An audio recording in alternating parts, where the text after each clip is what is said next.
একজন বড় আলিমের বক্তৃতা আমি শুনেছি, যিনি বলেছেন যে ফুলতলি সাহেবের পরিবার হচ্ছে আহলুল বাইতের অন্তর্ভুক্ত বা আহলুল বাইত। এই কথা ভুল কথা। ফুলতলি সাহেব রহমতুল্লাহ আলাইহির পরিবার আহলুল বাইত এর অন্তর্ভুক্ত নয়। আহলুল বাইত হচ্ছেন যারা রাসূলুল্লাহ সাল্লাল্লাহু আলাইহি ওয়াসাল্লামের রক্ত সম্পর্কের বংশধর। বুঝতে পেরেছেন? এটা ভুলকে ভেঙে দিয়ে গেলাম। 2 নম্বর, তিনি বলেছেন ফুলতলি সাহেবের পরিবারের নাউজুবিল্লাহ সদস্যদের দিকে তাকালে নাকি 70,000 গুনাহ মাফ হয়ে যায়। নাউজুবিল্লাহ বলেন। এরকম পাওয়ার আল্লাহ রাব্বুল আলামিন আমাদেরকে দেন নাই। দিলে তো আমি আয়নার সামনে দাঁড়িয়ে প্রত্যেকদিন খালি 70,000 গুনাহ নিজেকে দেখে নিজে মোচন করতাম। তাওবা ইস্তেগফারের দরকার ছিল না। আর আমার দাদা জান এত মেহনত করে, এটা বলতেনও না যে দিনে 200 বার দুরূদ পড়ো, 100 বার ইস্তেগফার পড়ো। কি জন্য বলতে? যদি তাহলে তো দাদা আমার দিকে, আমি দাদার দিকে তাকালে তো শেষ।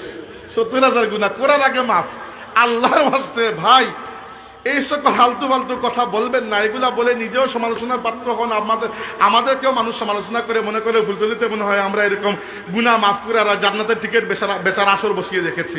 ফুলতলি হচ্ছে ইয়াতীমের বাগান, ফুলতলি হচ্ছে আল্লাহর কোরআনের বাগান। এখানে ক্বাল আল্লাহ এবং ক্বাল রাসূলুল্লাহর আওয়াজ পাওয়া যায়। আপনি কি বানিয়ে দিচ্ছেন আমাদেরকে?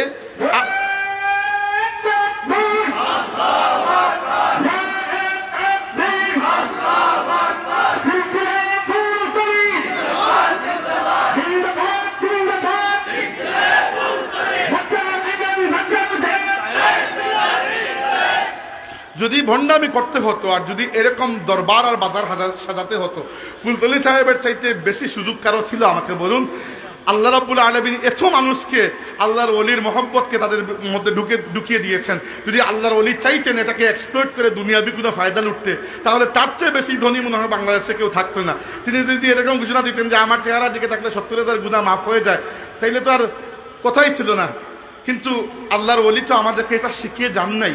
তিনি আমাদেরকে আল্লাহর কালামের খাদিম বানিয়ে গেছেন, তিনি আমাদেরকে মানুষের খাদিম বানিয়ে গেছেন, তিনি আমাদেরকে আল্লাহর নবীর হাদিস শিখিয়ে গেছেন, সুন্নতের উপর আমল করতে শিখিয়ে গেছেন, ইত্যাদি ইত্যাদি। যাই বলেন না কেন সবই আপনারা জানেন, নতুন তো কিছু না। ফুলতলি সাহেবকে এখানে অনেকেই আমার থেকে ভালো ছিলেন, কিন্তু দয়া করে এই ধরনের কথা বলে মানুষের মধ্যে বিভ্রান্তি সৃষ্টি করবেন না। ফুলতলি সাহেবের পরিবারের কারো দিকে তাকালে 70,000 গুনাহ মাফ হয়ে যায়, এরকম সহিহ দঈফ দুর্বল বানোয়াট কোনো ধরনের হাদিস তো নাই।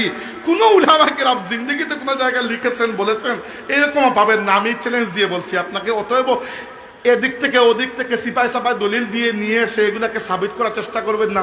এরকম কোনো কথাই নয়। কুল্লু বানু আদম খাত্তাউন ওয়া খায়রুল খাত্তাইনা আত-তাওয়াবুন।